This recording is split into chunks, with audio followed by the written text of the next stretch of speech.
The herringbone single crochet is a variation of single crochet that creates a slanted knit-like texture. It looks more polished and slightly tighter than regular single crochet. It's great for modern designs, plushy details, and garments. Before we get started, you will need yarn, a hook, a pair of scissors, a darning needle for weaving in your ends when you're finished, and optional stitch marker. Let's begin with a slip knot. Now you can chain as many stitches as you need. Doesn't have to be odd or even. It can be any amount. So we are going to chain 12. Now we are going to take our hook and we are going to go into the second chain from the hook. We're going to make a regular single crochet. So you're going to put your hook in that one and yarn over, pull that loop up.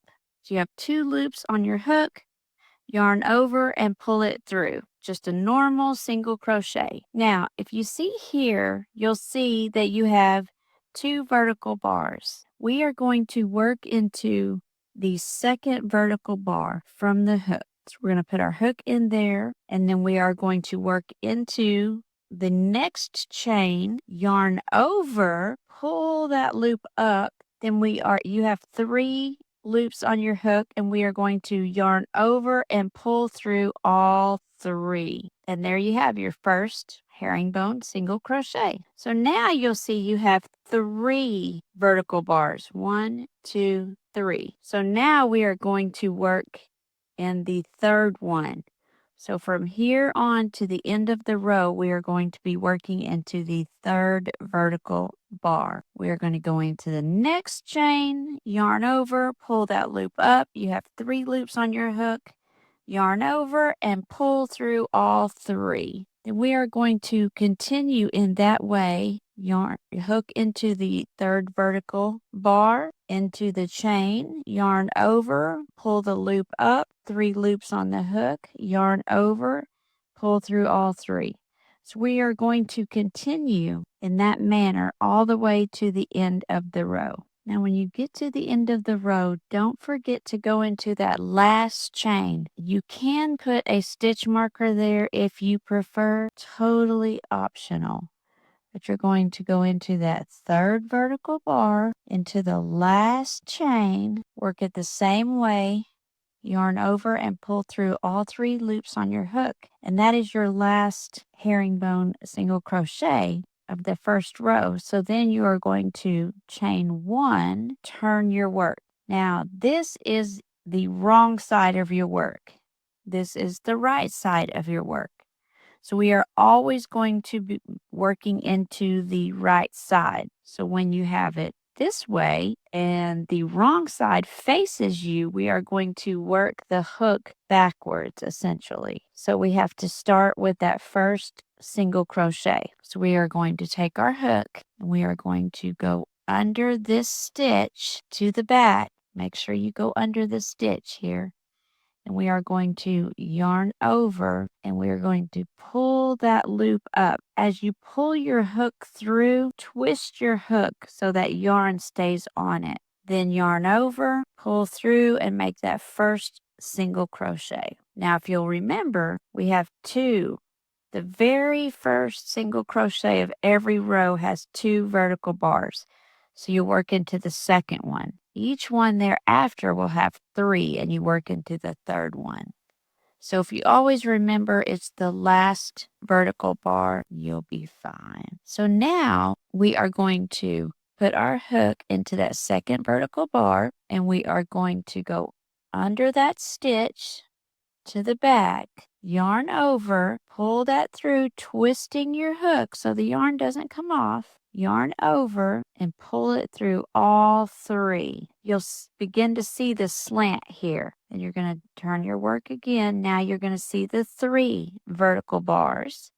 And you're going to go into that third one there. Go under the next stitch all the way to the back. Yarn over, pull through, turning your hook. Yarn over, pull through all 3, and I promise you it will get easier. You will find a way that works for you as far as holding the hook and your yarn, your work as you're working backwards. It will start to become second nature because it's just a repeat stitch every other row. So your third vertical bar under your stitch, then you're going to yarn over, pull through, twisting your hook, yarn over, pull through all 3, and do that all the way to the end of the row.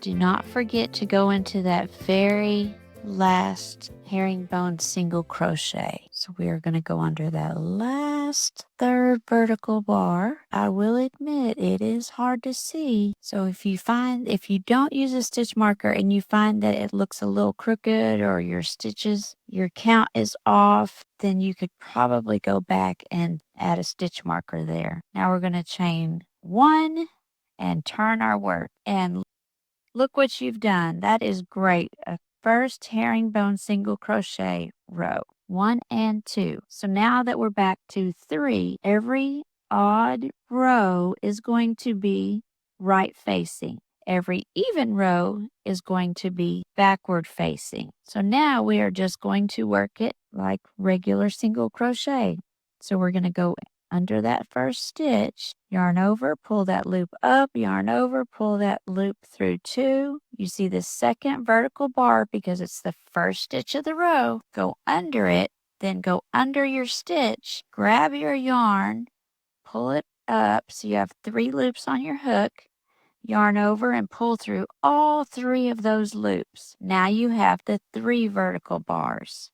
You're going to go under that third one, under that stitch, grab the yarn, pull that loop up. You have 3 loops, yarn over, and pull through all 3 of those. And you're going to continue this to the end of the row. Now we are at the last herringbone single crochet. We will chain 1, turn our work from the back side under the stitch, grab the yarn, twist our hook, pull that loop up, grab that yarn over, pull that through 2 loops. Then we are going to look at this side, turning our work over just slightly to see the front, go through the second vertical bar, yarn over, turn our hook as we grab that yarn over and pull through all 3 loops on the hook. Now we are going to go through the third or last vertical bar. Under the next stitch, grab that yarn, pull that through as you turn your hook, yarn over, pull through all 3 loops, and you're going to continue this until the end.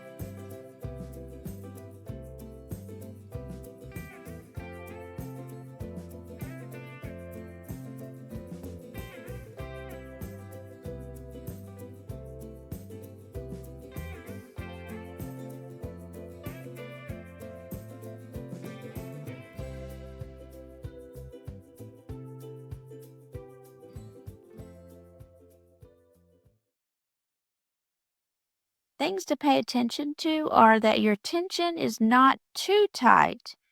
You always want to pull your loops up and try to get them as even as possible.